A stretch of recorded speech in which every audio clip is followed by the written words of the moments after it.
নমস্কার, আপনারা দেখছেন বেবি রানী রান্না রানী চ্যানেলের মধ্যে। আজকে চাউল ডাইল লইছি আর 2 ঘন্টা থেকে এটা ভিজিয়ে রাখলাম। কীরকম লুলিছে, ফুলিয়া বড় হয়েছে দেখুন।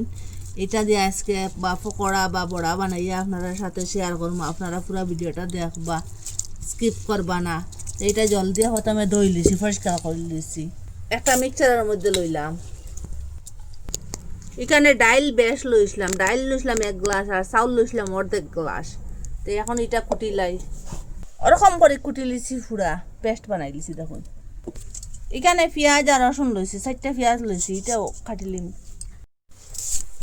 ওরকম ছোটো করে কাটিলিম দেখুন। ওরকম করিয়া রসুনটাও কাটি লিছি, কাঁচা লঙ্কা কাটি লিছি, কারি পাতাও কাটি লিছি। এখন হলুদ গুঁড়া দিলাইলাম আর লঙ্কা গুঁড়া দিলাইলাম, স্বাদ মতো লবণ দিলাইলাম। আর যে কুটিয়া রাখলাম এটা এখন দিলাইলাম। আর তার সাহায্যে খুব ভালো করে এটা ম্যাশ করবো, সব কিছু মিশাই দেখুন। একটু বেশ পেঁয়াজ দিলে খুব ভালো লাগে, স্বাদ লাগে খাইতে। এখানে বেকিং পাউডার আর অর্ধেক চামচের মতো দিলাইলাম। বেকিং পাউডারটা দিলে একটু ফুলিয়া ফুলিয়া উঠিব। খুব ভালো করে ম্যাশ করে দিলাম। তেল দিলাম,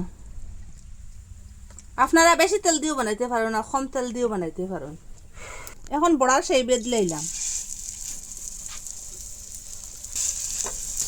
ধীরে ধীরে পাল্টাইয়া দিলে।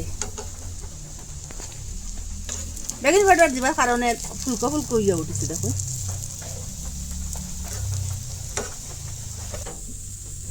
ওরকম করিয়া এটা ওই গেছে 10-8টা। এখন এইটা গ্যাসটা অফ করে দিলে। খুব সহজে, খুব তাড়াতাড়ি ডাইল দিয়া ঘরে চাউল দিয়া ওরকম পকোড়া বা বড়া বানাইয়া আপনারা খুব তাড়াতাড়ি খাইতে পারবা। ঘরের যে অল্প খরচ দিয়ে ওরকম বড়া বা পকোড়া বানানো যায়।